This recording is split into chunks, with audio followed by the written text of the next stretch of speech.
COVID-19 সংক্রমণে এখনো সারা বিশ্বে সপ্তাহে প্রায় 1700 লোকের মৃত্যু হচ্ছে।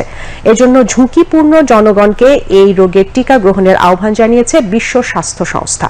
বিস্তারিত ডেস্ক রিপোর্টে।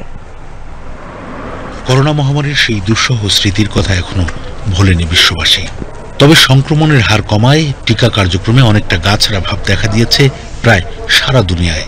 আর এ নিয়েই নতুন করে সতর্কবার্তা দিয়েছে বিশ্ব স্বাস্থ্য সংস্থা। সংস্থাটি বলছে এখনো প্রতি সপ্তাহে 1700 মানুষের মৃত্যু হচ্ছে এই ভাইরাসে। সংস্থার মহাপরিচালক টেদ্রোস অ্যাধানম গ্যাব্রিয়েসিস এ তথ্য জানান।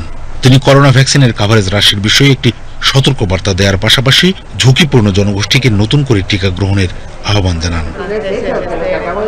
বৃহস্পতিবার জাতিসংঘের স্বাস্থ্য সংস্থার প্রধান এক সংবাদ সম্মেলনে বলেন, স্বাস্থ্যকর্মী এবং 60 বছরের বেশি জনগোষ্ঠীর মধ্যে ভ্যাকসিনের কাভারেজ হ্রাস পেয়েছে উল্লেখযোগ্যভাবে। এই দুটি গ্রুপ এখন পর্যন্ত সবচেয়ে ঝুঁকিপূর্ণ। তিনি বলেন, সর্বোচ্চ ঝুঁকিপূর্ণ গোষ্ঠীর লোকেদের শেষ ডোজ নেয়ার 1 বছরের মধ্যে নতুন করে কোভিড-19 টিকা গ্রহণের সুপারিশ করছে বিশ্ব স্বাস্থ্য সংস্থা।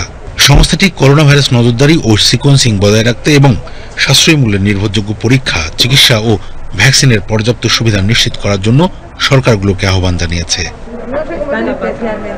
2019 সালের শেষের দিকে চীনের উহানে করোনা ভাইরাস প্রথম শনাক্ত হওয়ার 3 বছরেরও বেশি সময় পরে 2023 সালের মে মাসে আন্তর্জাতিক জনস্বাস্থ্য জরুরি হিসেবে কোভিড-19 এর পরিসমাপ্তি ঘোষণা করেছিল বিশ্ব স্বাস্থ্য সংস্থা।